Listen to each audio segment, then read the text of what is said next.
नमस्कार, Q n TV news में आपका स्वागत है मित्रों। मैं हूं हसनैन शेख और हमारे स्टूडियो में मौजूद हैं आज हमारे ख़ास मेहमान दारुल उलूम देवबंद से फारिग खिदमत इंसानियत अभियान के ऑल इंडिया फाउंडर प्रेसिडेंट। मित्रों, मैं तारीफ़ करूं, मैं जितनी भी तारीफ़ करूं मैं इनकी बिल्कुल कम है, मैं उनकी तारीफ़ कर नहीं सकता हूं। आइए हम इनसे मिलकर के कुछ ज़रूरी बात करते हैं।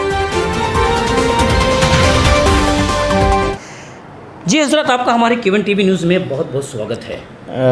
क्यूएन टीवी वालों का मैं बहुत बहुत धन्यवाद करता हूं और बहुत शुक्रिया अदा करता हूं कि आप लोगों ने इंसानियत और मोहब्बत के बढ़ावे के लिए वक्त दिया और इसकी अहमियत को महसूस किया। जी हज़रत, दरअसल आपको हमारी ऑफ़िस में, हमारे स्टूडियो में बुलाना एक मकसद था। जो हमारे दर्शक मित्रों काफ़ी दिनों से आपका नाम लेकर के बातें कर रहे थे कि हज़रत को बुलाया जाए, क्यों ना हम उनकी कुछ बात हम सुन ले।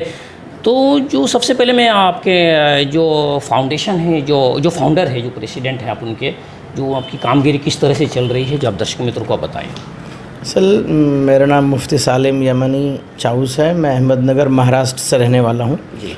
और हम लोगों ने ये जो मूवमेंट शुरू किया है इंसानियत अभियान का, इसका जो पर्पज़ है, मकसद है कि हिंदुस्तान के अंदर जो हिंदू, मुस्लिम, सिख, ईसाई या दीगर जो मज़हब वालों के बीच में जो नफ़रतें फैल रही है जी। वो नफ़रतें ना फैले, बल्कि हिंदुस्तानी एक भारतवासी बन के रहे और उनमें मोहब्बत और एकता और अखंडता रहे।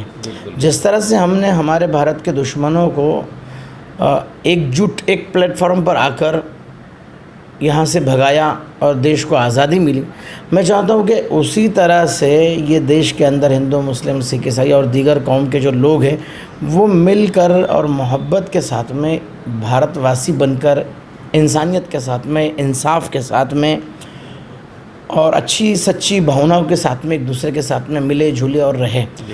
अगर ऐसा न हुआ तो जिस देश को हमारे पुरखों ने अपनी जान की कुर्बानी देकर आज़ाद किया है, मुझे उस देश की सलामती पर डर लगता है कि हमारी नादानी और हमारे भड़काऊ भाषण और हमारी नफ़रत और हमारी जो जातिवाद तंजीमें और जातिवाद जो ताकतें हैं और जातिवाद जो भाषण है, ये कहीं हमारे हिंदुस्तान को आग न लगा दें।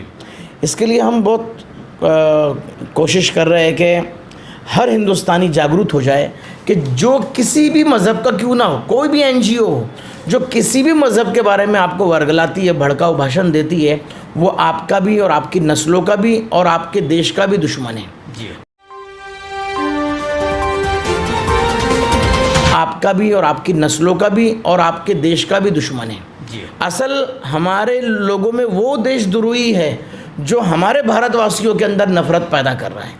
इसलिए हिंदुस्तान के अंदर भड़काऊ भाषण देने वाला और भड़काऊ प्रतिक्रिया करने वाला और भड़काऊ हरकत करने वाला ऐसे शख्स के ऊपर सबसे सख्त कानून बनना चाहिए और इन पर जो सख्त से सख्त मुकदमे हैं वो इन पे लगने चाहिए, ताकि हमारा देश जो है वो अमन और सलामती का गहवारा बने और हमारे देश के अंदर अखंडता बनी रहे। हमारे देश के अंदर हिंदू, मुस्लिम, सिख, ईसाई और दीगर कौम वालों की एकता और अखंडता इस देश की सलामती और प्रगति है। जो हमारे देशवासियों में नफ़रत पैदा कर रहा है वो देश को बर्बाद करना चाह रहा है। वो असल में देशद्रोही वो है जो जातिवादी भड़काऊ भाषण देता है, कोई भी हो। तो ऐसे भड़काऊ भाषण देने वालों से हर कौम के आदमी को, हर हिंदुस्तानी को बाखबर होना चाहिए कि वो आपको जज्बात में लाकर इस देश को बर्बाद करना चाह रहा है। आपकी जो श्रद्धा है, आपकी जो मोहब्बत है, आपकी मोहब्बत का मिसयूज़ करके भारतवासियों को वो डिस्टर्ब करना चाह रहे हैं। जिस तरह से अंग्रेज़ों ने डिवाइड एंड रूल किया है और हिंदू और मुस्लिम को अलग अलग लड़ाया है, वैसे ही ये भड़काऊ भाषण करने वाले लोग जी आज भी वही अंग्रेज़ों की पॉलिसी यूज़ कर रहे हैं और हम लोग बड़े मज़े लेके सुनते हैं, क्योंकि भाई ये मेरी मज़हब की जमात है, ये मेरे मज़हब का प्रवक्ता है जो बोल रहा है।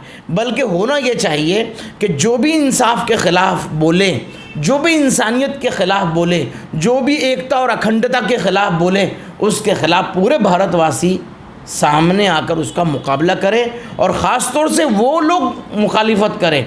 अगर हिंदू भाइयों की तरफ से कोई भड़काऊ भाषण देता है किसी भी टॉपिक के ऊपर, तो हिंदू भाइयों को आकर उसका सबसे पहला विरोध और बायकॉट करना चाहिए। और मुस्लिम समाज की तरफ से, सिख समाज की तरफ से, दलित समाज की तरफ से, बौद्ध समाज की तरफ से कोई भड़काऊ भाषण किसी और कौम की तरफ देता है तो उस समाज के लोगों ने पहले आगे आके उसका विरोध करना चाहिए कि भाई आप हमारे देश के अंदर भड़काऊ भाषण न करें और हमारे देश की एकता और अखंडता को भ्रमिष्ट और उसको ख़राब करने की बिल्कुल कोशिश ना करें। अच्छा हज़रत, मैं आपका कीमती वक्त बहुत कम लेते हुए मैं आपको ये बता दूं कि अभी जो देश की हालत काफ़ी ख़राब होती जा रही है, कई तरह तरह की बातें चल रही है लोगों में, हिंदू, मुस्लिम, सिख, ईसाई, जैन, बौद्ध, ये कई तरह तरह की बात, ये सब जातिवादी के ऊपर अभी लोग चल रहे हैं अभी, जिसकी वजह से भड़काऊ बयाने भी हो रहे हैं। अलग अलग पार्टी अलग अलग किस्म की बातें कर रही हैं। मरती है तो घुमा फिरा करके पब्लिक, आम जनता, गरीब मरती है। लेकिन वो नफ़रत की भाषा बोलते हैं, वो बहुत जज्बाती होकर भाषण देते हैं और जो जज्बाती और जातिवाद भाषण सुनते हैं वो बिल्कुल जानवरों की तरह रास्ते पर निकलकर लोगों का नुकसान करते, देश का नुकसान करते, देशवासियों का नुकसान करते। मोहब्बत की बात कहने वाले बहुत धीमे से करते हैं और मोहब्बत की बात सुनने वाले तो बहुत है।